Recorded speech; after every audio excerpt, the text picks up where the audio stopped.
गहना से लौटती बेर केदारनाथ अग्रवाल। इस कविता में कवि केदारनाथ अग्रवाल का प्रकृति के प्रति अनन्य लगाव का पता चलता है। कवि चंद्रगहना नामक स्थान से लौटते हैं तो वसंत ऋतु का प्राकृतिक परिवेश उन्हें आकर्षित कर लेता है। देख आया चंद्रगहना, देखता हूँ दृश्य अब मैं, मेड़ पर इस खेत की बैठा अकेला। चंद्रगहना गांव से लौटते समय कवि गांव के खेत की मेड़ पर बैठकर वसंत ऋतु का सुहावना दृश्य देख रहे हैं। एक बीते के बराबर यह हरा ठिगना चना, बांधे मुरेठा शीश पर छोटे गुलाबी फूल का सजकर खड़ा है। कवि पास में लगे चने के पौधे के सौंदर्य पर मुग्ध होकर कह रहे हैं कि छोटे से हरे रंग के पौधे के ऊपरी भाग में गुलाबी रंग का फूल है जो उसकी पगड़ी सा लग रहा है। साथ ही सम सादृश्य सूचक शब्द जहाँ प्रयोग किए जाते हैं वहाँ उपमा अलंकार होता है। सजकर खड़ा है यानी सुंदर लग रहा है, अर्थात चने का पौधा बहुत ही छोटा सा है। कवि उसकी तुलना एक ठिगने आदमी से करते हैं जिसने हरे कपड़े तथा गुलाबी रंग की पगड़ी पहनी है, क्योंकि पौधे का रंग हरा है तथा ऊपरी भाग में गुलाबी रंग का फूल है। पास ही मिलकर उगी है बीच में अलसी हटीली, देह की पतली कमर की है लचीली। हरे चने के पास ही हटीली अलसी उगी हुई है। यहाँ कवि अलसी की शारीरिक तथा स्वभावगत विशेषता बताते हुए उसकी तुलना नारी से कर रहे हैं। वह दुबली पतली है, हवा के जरा से वेग से भी हिलने लगती है क्योंकि लचकदार है, तथा हवा के वेग से झुकने पर पुनः तनकर सीधी खड़ी हो जाने से हटीली भी प्रतीत होती है। नील फूले फूल को सिर पर चढ़ाकर कह रही है, जो छुए यह दूर देका दान उसको।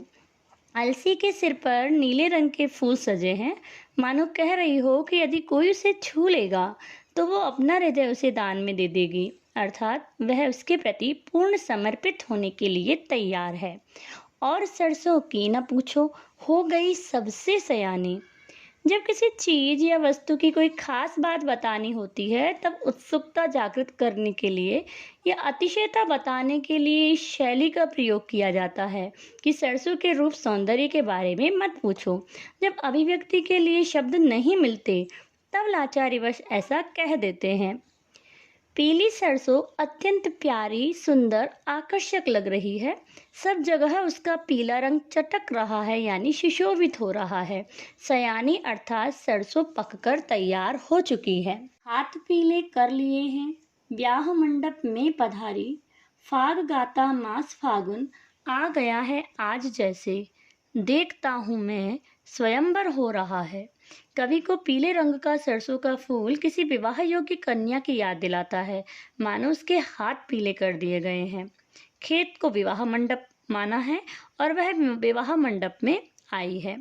फागुन मास में वसंत ऋतु के मनमोहक रूप से सर्वत्र आनंद की अनुभूति हो रही है। प्रकृति का अनुराग अंचल हिल रहा है। प्रकृति खुश होकर अपना प्रेम युक्त आंचल हिला रही है और सबको अपना स्नेह बांट रही है। यहाँ कवि ने वसंत ऋतु की मनमोहक एवं आकर्षक सौंदर्य को प्रकृति का अनुराग रूपी अंचल कहा है, जो कि मानो हर्षोल्लास का संचार कर रहा है।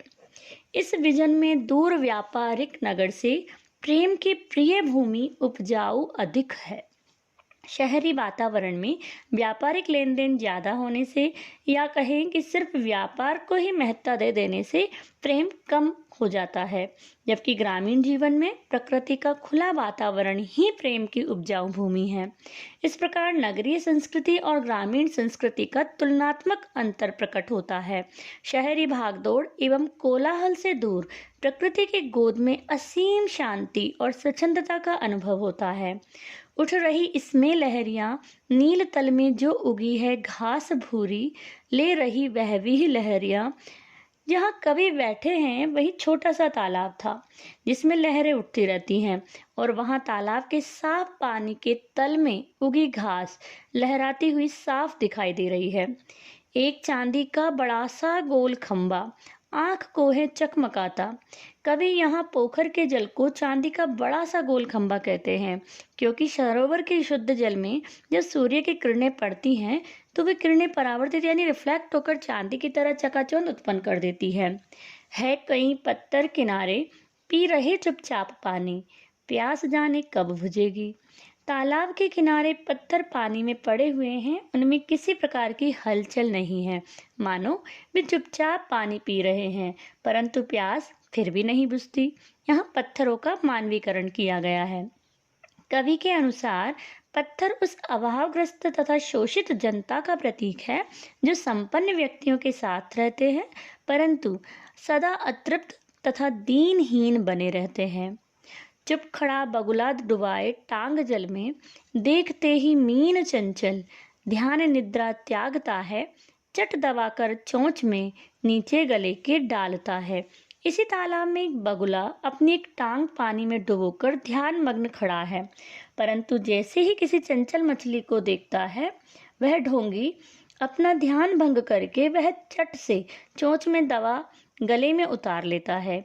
यहाँ बगुला ढोंगी धूर्त, चालाक, पाखंडी तथा दोहरे व्यक्तित्व का प्रतीक है, वहीं मछली भोली भाली शोषित जनता के प्रतीक है। एक काले माथ वाली चतुर चिड़िया श्वेत पंखों के झपाटे मार फौरन टूट पड़ती है भरे जल के हृदय पर एक उजली चटुल मछली। तालाब के किनारे ही काले माथे अर्थात काले सिर वाली एक चिड़िया है जिसके सफेद पंख हैं। जैसे ही वह कोई उजली चटुल मछली देखती है, उस पर टूट पड़ती है, चोंच पीली में दबाकर दूर उड़ती है गगन में और उस चटुल मछली को अपनी पीली चोंच में दबाकर आकाश में उड़ जाती है। यानी वह सुंदर चतुर होने के साथ बहुत फुर्तीली भी है। वह ऊंचाई से ही मछली को पानी की सतह पर आता देख झपट्टा मार चोंच में दबा उड़ जाती है। वह भी बगुले की तरह ही अवसरवादी है। ओ यहीं से भूमि ऊंची है जहाँ से रेल की पटरी गई है, ट्रेन का टाइम नहीं है, मैं यहाँ स्वच्छंद हूँ, जाना नहीं है। ओ यहीं से और यहीं से भूमि थोड़ी ऊंची है, रेल की पटरी गई है और ऊंची है, वहाँ से रेल की पटरी भी गुजरती है। ट्रेन का टाइम नहीं है, अभी ट्रेन यानी रेल के आने का समय भी नहीं हुआ है और कवि अभी जाना भी नहीं चाहते क्योंकि वह मनोरम प्रकृति के बीच स्वच्छंद महसूस कर रहे हैं। चित्रकूट की अनगढ़ चौड़ी कम ऊंची ऊंची पहाड़ियां दूर दिशाओं तक फैली हैं। इन पंक्तियों में कवि चित्रकूट के प्राकृतिक सौंदर्य का वर्णन करते हुए कहते हैं कि चित्रकूट की ऊंची नीची अनगढ़ पहाड़ियां दूर दूर तक फैली हुई है। बांझ भूमि पर इधर उधर रीवा के पेड़ कांटेदार कुरूप खड़े हैं। इस क्षेत्र की पथरीली जमीन पर कोई फसल न उगने से इसे बंजर भूमि कहा है और इस बंजर भूमि पर इधर उधर कांटेदार कुरूप रीवा के पेड़ अपने आप ही उगाए हैं। रीवा के पेड़ों में न तो हरियाली है, न ही ताप मिटाने योग्य छाया और न ही मन को सुकून देने वाला सौंदर्य, इसलिए इन्हें कुरूप कहा है। सुन पड़ता है मीठा मीठा रस टपकाता सुग्गे का स्वर, टैं टैं टैं। चारों तरफ सूखी और उजाड़ जमीन है, लेकिन वहां भी तोते का टेटे का स्वर, मधुर स्वर मन को प्रफुल्लित करता है। सुन पड़ता है वनस्थली का हृदय चीरता, उठता गिरता सारस का स्वर, टिरटों टिरटों। और दूसरी तरफ सारस का टिरटों का स्वर जंगल में पूरी तरह गूंज रहा है, मानो जंगल के हृदय को चीर रहा हो। मन होता है उड़ जाऊं मैं, पर फैलाए सारस के संग। कभी गांव के प्राकृतिक वातावरण से आकृष्ट है और वह सारस के साथ पंख फैलाकर उड़ना चाहता है। जहाँ जुगल जोड़ी रहती है हरे खेत में, सच्ची प्रेम कहानी सुन लूं चुप्पे चुप्पे। वह उनके साथ उड़कर उन हरे भरे खेतों में जाना चाहते हैं जहाँ सारस युगल रहता है।